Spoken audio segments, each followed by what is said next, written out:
honor it is for me to be graduating today with the astonishing class of 2012. As Mike said, this occurs 50 years after receiving my bachelor's degree on this very day in 1962.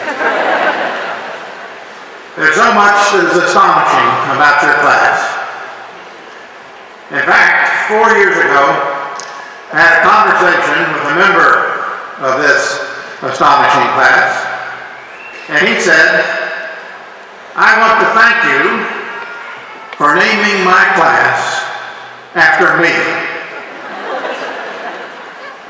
Somewhat taken aback, I replied, "Named after you?" "Yes," he said, "because I was so astonished that I got admitted."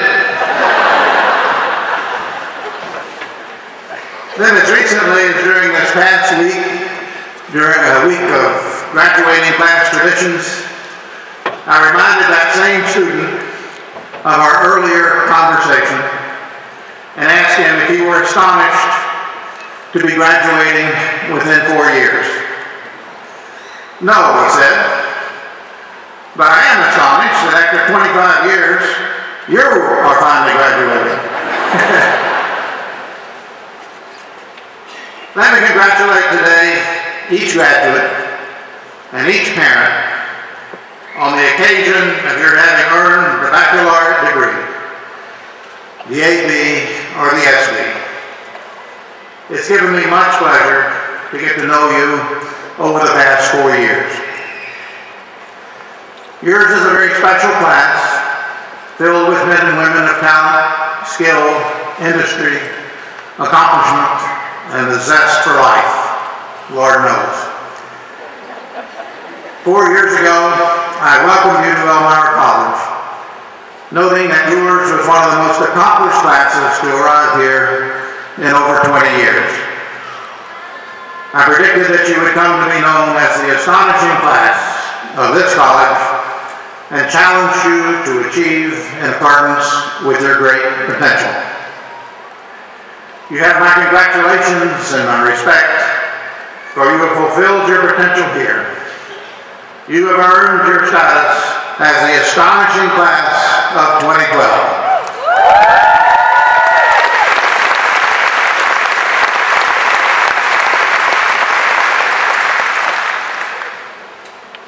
Thomas Jefferson famously characterized college students as being an aristocracy of talent and virtue. Students for whom all hopes and dreams are real possibilities. You are fine students graduating from one of the great small colleges of the nation.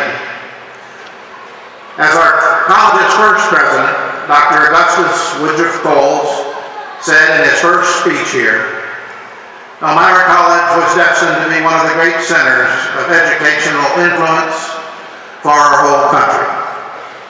His prophecy indeed came true. It would be difficult to overstate the enormous historical significance of the founding of Elmira College. For in 1855, here in Elmira, was the first college founded to give university education to women.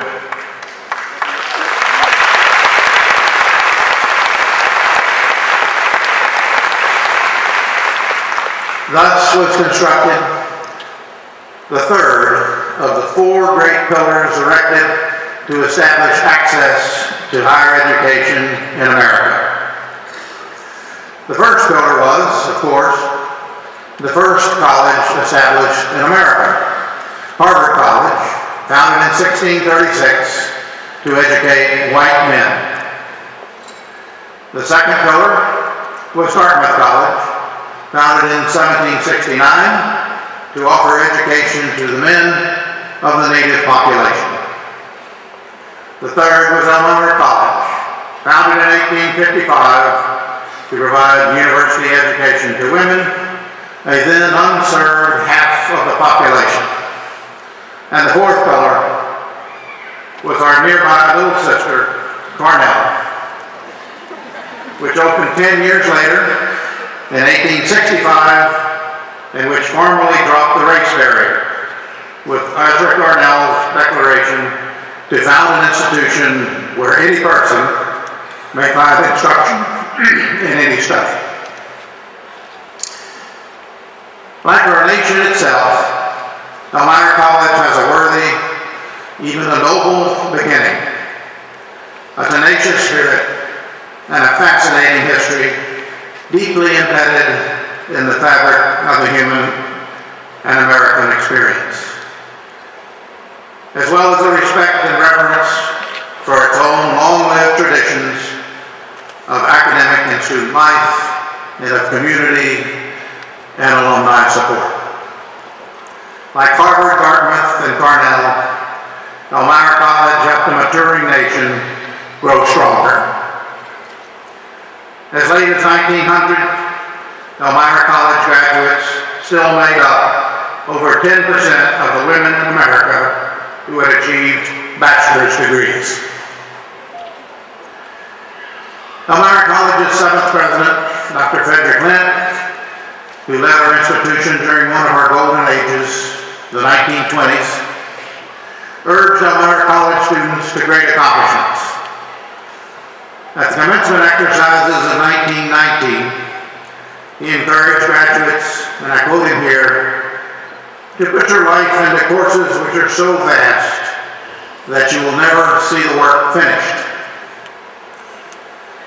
President Lent's contemporary and good friend at Princeton, John Hippen, expressed it thus: the world now expects you to produce as well as consume, to add and not subtract from the store of good, to build up and not tear down, to ennoble and not degrade. The time is short, the opportunity is great. Therefore, crowd your hours with the best that is in you. Now I'd like to add, it's also the time to plan for and work toward a glorious future for yourself, your family, your employer, and your community. You've had the great good fortune of spending your years here during another of the great golden ages of Elmira College.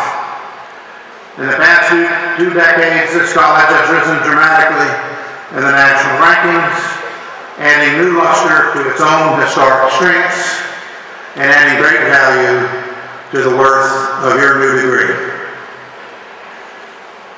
Clearly, do I remember welcoming you from the cold, tall portico, shining with promise, filled with wonder, consumed with anxiety, on the very eve of your 4-year course of personal, intellectual, and social improvement. The astonishing class of 2012 arrived with the largest number of honors scholars in Elmira College history. And with all this talent, there were sure to be interesting times and peaks of intellectual discovery. And we all know many riveting stories, many of them humorous, some off color and better not told here. Also, each class has its own personality. In prior years, I have described a class which was especially intense and driven in the ambition to achieve great things. Another that was particularly cordial and friendly. And yet another especially frisky class which still holds the all-time record for discipline cases. One of the features for which we will long remember your class is for your drive for academic success. In particular, your class is notable for the number bound for fine graduate and professional schools, and for the number who have terrific job offers even in these tough economic times. Now your 4 years have flown, and today I will welcome you into the company of educated men and women. During these years there have been striking developments in the great world, or perhaps no more striking than those in your own life. Here you've grown in knowledge and understanding. Here you've developed your individual and personal skills. Here you have formed friendships which will last a lifetime. And here you have set your course for a lifetime of achievement. So now I have a second challenge for you, the astonishing class, even on the heels of your having risen to my first challenge. I turned for inspiration back to Dr. Frederick Grant, 7th President of Elmira College, in his address to the graduating class of 1919. He too wished to inspire our graduates to a life of achievement and continued learning, even as he too was conferring the A.B. degree, the Bachelor of Arts, on many of the graduates. He said, "Your college education is not a blessing if you come out thinking you know it all and do not recognize that you have much to learn from experience." He continued, "When Lucy Smith graduated from the college with her A.B. and her diploma, she said to the world, 'Here I am, Lucy Smith, A.B.' And the world said, 'Glad to see you, Lucy. Come right along, and I'll teach you the rest of the alphabet.'" There's much yet for you to do, and much yet to learn. As Dr. Lent told the class of 1919, no goal is final. Your graduation is not the terminus of the line. It is a station where you change to another railroad in order to pursue your journey. Your course here is like the voyage across an ocean in a ship. It makes it possible for you to land and then to go on with your business and travel. The port of this embarkation is the real beginning of the journey for which you came. Now that you've arrived, you must continue on. Graduation from college is called commencement. The term is a happy one. It symbolizes the true meaning of the occasion. The end of your course here is the obligation to commit something yet greater. You, the astonishing class of 2012, you have distinguished yourselves here, and you're destined for a lifetime of achievement. You've made yourselves part of the college's tradition, and Meier and I will always wish you well. It's customary, even obligatory, for commencement speakers to offer you advice.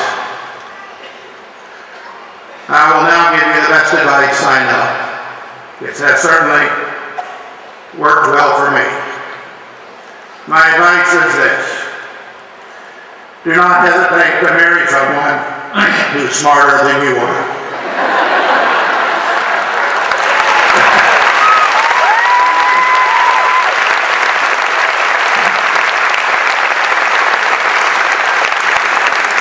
Farewell and Godspeed. Thank you.